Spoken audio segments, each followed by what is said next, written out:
The following movie review contains spoilers and details from the film being discussed, so if you did not watch the selected movie prior to watching my review, this YouTube channel and comment section are not responsible for any spoilers you come across, as you have been warned. From this point forward, it's all spoilers, so watch at your own risk. Thank you for listening.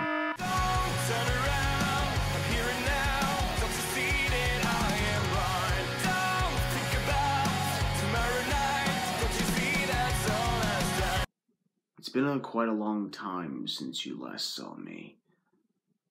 Been a few weeks. The last time I was here, I reviewed the movie that was known as Glass. But now I'm here to review a different type of movie.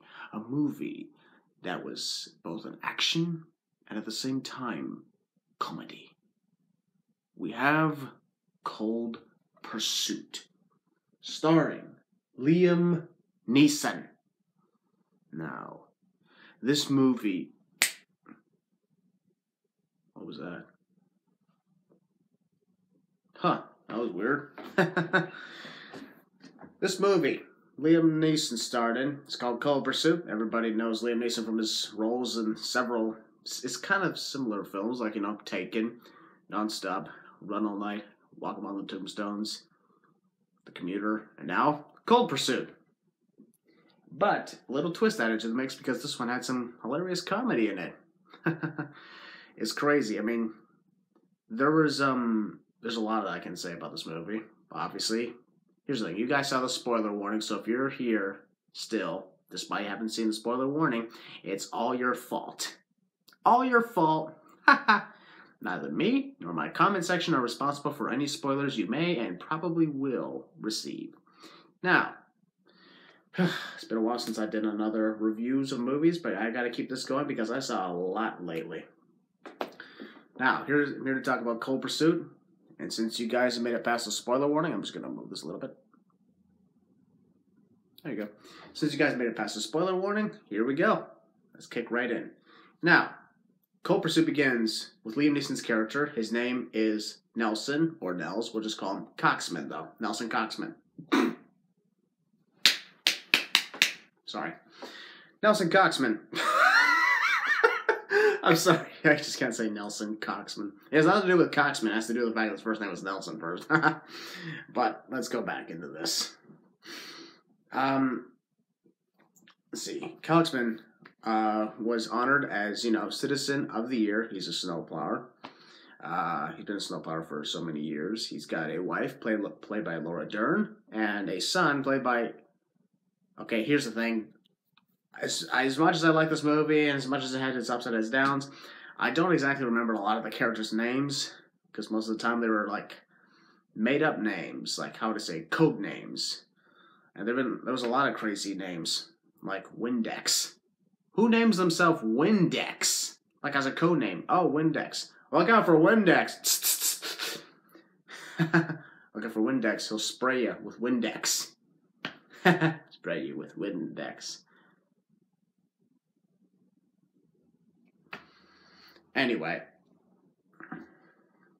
Liam Neeson, Coxman, he's living a quiet life, enjoying life as its fullest, but then all of a sudden, one day, his son, he's working his job at an airport, he gets captured and dies of a heroin overdose because of a gang of drug dealers. And to be fair, it's never explained exactly why he was targeted, though.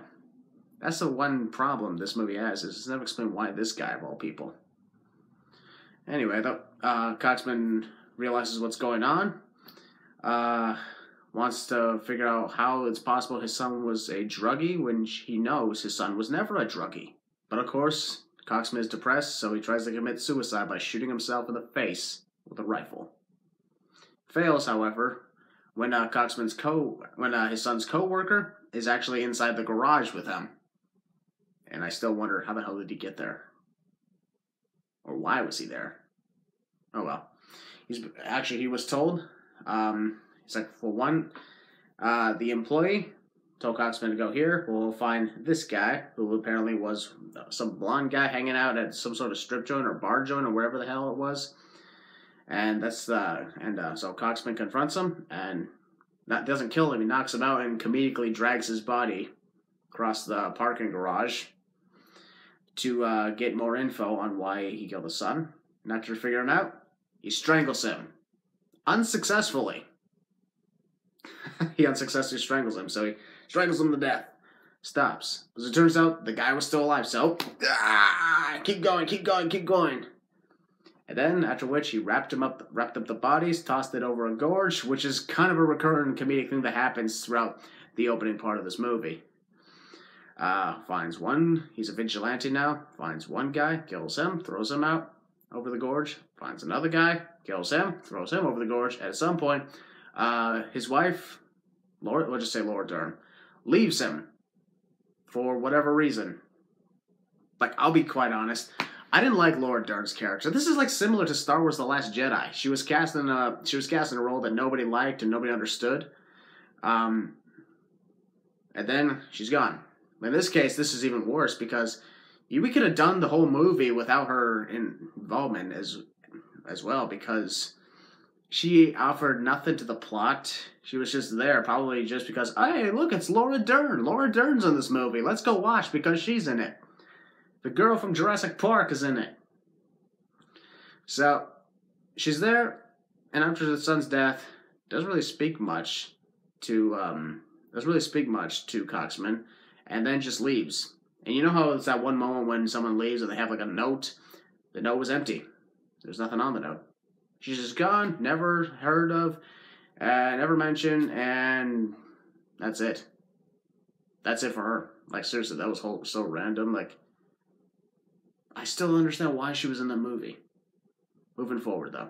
This was all part of a drug cartel led by a guy who calls himself Viking.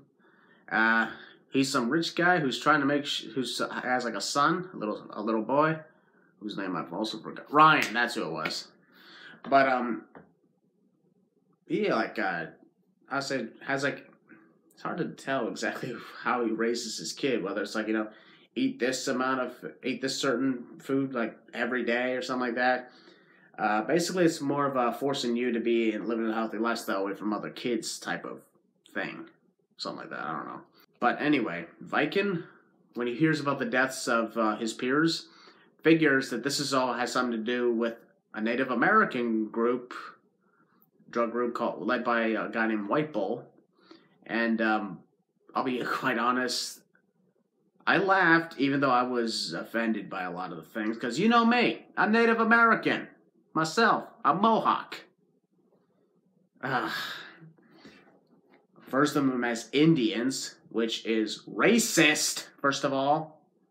Fuck you for that shit.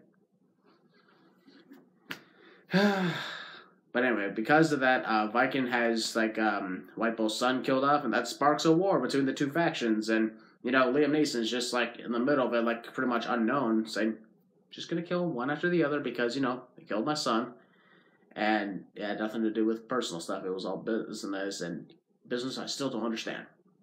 Yep, that's exactly what happened. So, war happens. This happens. This guy dies. This guy dies. This assassin is hired. He betrays him. He dies. Unnamed this guy dies. Unnamed that guy dies. Something like that. It gets to the point where it's confusing. It just got confusing for me because I didn't understand. People were just coming in and then coming out. Then coming in, coming out. It really only picked up when Coxman actually kidnapped Viking's son. And pretty much said, it attempted to drag, the drug lord to his area. And the scene where Coxman is with Ryan, where he's not trying to be a father figure, stuff like that, he's forced to read him a bedtime story. And Ryan even snuggles up with him at night, to the dismay of Coxman, obviously. And meanwhile, as this is going on, there's two police officers also, trying to investigate all these murders, getting this hint, getting that hint. The old guy, doesn't seem that interested, whereas the young female, is highly intelligent of a lot of things and has a lot of on points. But at the same time, it goes back to say, okay, it seems like as if these people were there mainly because they're just locked in the mix. That's why I'm like, okay, what's going on now? So that's why I'm saying this movie was okay for the funny stuff and a few other cool things, but at the end, the battle between the two gangs, the two drug gangs, commences. Pretty much all of them die, except for pretty much a majority of the Native American sides. Woohoo! I probably should not have said that. I apologize. I am so sorry. I am so sorry. Viking dies. And, well, the last we heard of the boy Ryan, he gets in one of Coxman's snowplows and just drives away. Probably never to be seen or heard from again. Meanwhile, Coxman is in another one with White Bull, and they pretty much just drive off to the distance until one of White Bull's gang, who's hang gliding or something, is accidentally... The end of the movie was funny. Paraglides accidentally into the snowplow and he gets ripped to shreds. It's just an awkward moment as they're driving away. And you see the pieces of him just going flying into the snow. But anyway, that's it. That's Cold Pursuit. Yeah, at that moment you're like, really? That's it? I'm like, yeah. Not really much to describe. And now I got my notebook out here because I got my ratings set up. Everybody, show me the ratings. There we go. Now remember the categories. Story, acting, visuals, conflict. Followed by the total points and the final percentage. So, what I give the story? Because of its lack of an understanding of a lot of things going on, 1.8. The acting, Liam Neeson, he pretty much nails it all the time. But sadly, he's the only guy who nails the performance. Everybody else, well, they're okay, but one person can't make an entire movie good unless he's like literally the only cast member. So that's why I gave it 2 points. The casting of Laura Dern was a big mistake because it didn't make any sense why she was there. And she was just gone like that. Yeah. Next one, the visuals. A lot of the sequences, the scenery of winter, you know, around those times, the snow, all of that. The deaths, it was not so gruesome, but it was okay. I can tell you that much. So what I give that one? 3 points. And finally, the conflict of the plot, because there wasn't a lot. You know, Liam Neeson's son dies because at the hands of a drug cartel. The father, Liam Neeson, he goes into a rage against the drug cartel, which sparks them to think, oh, it's the Native Americans doing this, which sparks a war between the two gangs. And Liam Neeson just rides off with the Native American gang. I don't know what's going to happen to him now. But, all in all, 2.4. Making for a final number of points, 9.2 points out of 20. Not exactly a big one, but hey, we're almost at the halfway point of it. Final percentage is 46%. Mixed reviews from me.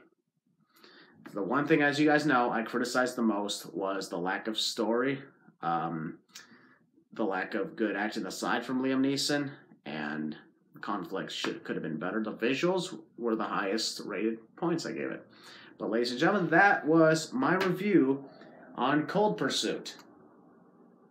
I must say though, here's the thing, that's the funny thing. I can relate to this movie because I didn't remember a lot of their names, and I don't even know who I am. Like, I was created by Christian Miracle for whatever reason to do this series.